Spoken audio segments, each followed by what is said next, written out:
Train ধরতে পারিনি, মানে সিট দাঁড়ায় পড়ে যে ট্রেনের যে অবস্থা, দাঁড়ায় পড়েও তিল পরিমাণ ঠাঁই নেই, মানে মানুষের এরকম অবস্থা, সিট নেই, দাঁড়ানোর জায়গাও নেই।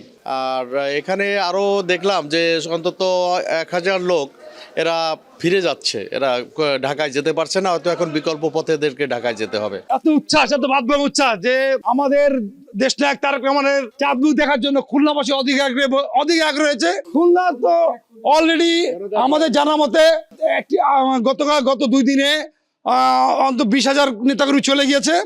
আর গতকাল রাত থেকে আজ পর্যন্ত অলরেডি আর 20,000-25,000 লোক যাওয়ার পথে। যেহেতু প্রথম আমাদের স্পেশাল ট্রেন মার খেয়েছি, যার কারণে আমরা জালালাবাদে প্রস্তুত নিচ্ছি যাওয়ার জন্য।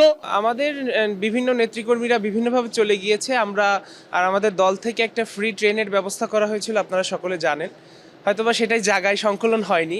আমরা 15 তারিখেই টিকিট কেটে ফেলেছি। আমরা যখন কনফার্ম হয়েছি যে আমাদের নেতা, আমাদের দেশনায়ক জনাব তারেক রহমান আমাদের এখানে আসতেছেন, দীর্ঘ 18 বছর পর, দীর্ঘ গণতান্ত্রিক আন্দোলনের পর তিনি দেশে আসতেছেন, এবং আমরা অন্যদের মতন আমাদের ভিতরে একটা উচ্ছ্বাস কাজ করতেছে, যেহেতু আমরা এমন একটি রাজনৈতিক দলের সদস্য যারা 17 বছর ধরে নির্যাতনের শিকার হয়েছে, এবং সেই জায়গা থেকে সকলের মতন আমি উচ্ছ্বাস।